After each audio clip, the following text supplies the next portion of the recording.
Duel maut petani Sukabumi versus King Cobra berakhir tragis. Duel hidup dan mati antara seorang petani tua dan ular King Cobra berakhir tragis di Kampung Cipetir, Desa Cidadap, Kecamatan Cidadap, Kabupaten Sukabumi.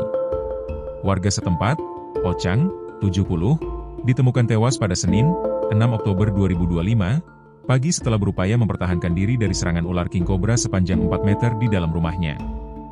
Camat Cidadap Azwar Fauzi membenarkan peristiwa itu. Ia mengatakan, laporan pertama diterima dari petugas penanggulangan bencana kecamatan, P2BK, Cidadap sekitar pukul 9.35 waktu Indonesia Barat. Petugas kemudian mendatangi lokasi bersama anggota Polsek dan Puskesmas Cidadap. Betul, korban atas nama Ocang ditemukan sudah meninggal dunia sekitar pukul 6 pagi oleh warga bernama Arwanto yang sedang menyadap karet di sekitar lokasi, ujar Azwar saat dikonfirmasi, Senin, 6 Oktober 2025. Peristiwa itu diperkirakan terjadi pada Minggu sore menjelang malam, sekitar pukul 17 WIB, ketika Ocang tengah seorang diri di rumah. Rumahnya yang terletak cukup terpencil, dikelilingi kebun karet dan jauh dari permukiman warga lain, membuatnya tak mendapat pertolongan saat diserang. Dari hasil pemeriksaan di lokasi, ular King Cobra itu diduga menyelinap masuk dari arah dapur rumah dan secara agresif menyerang korban.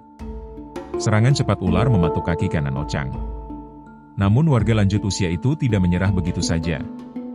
Ia diduga melawan dengan alat seadanya.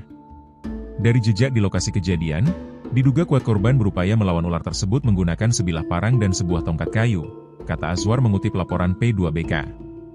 Jejak pertarungan terlihat jelas. Perabot rumah berantakan, tanah di sekitar dapur bergurat bekas geseran keras. Ular ditemukan tewas di lokasi dengan kepala tertancap tongkat kayu, tanda perlawanan terakhir sang petani. Download Tribun X sekarang, menghadirkan lokal menjadi Indonesia.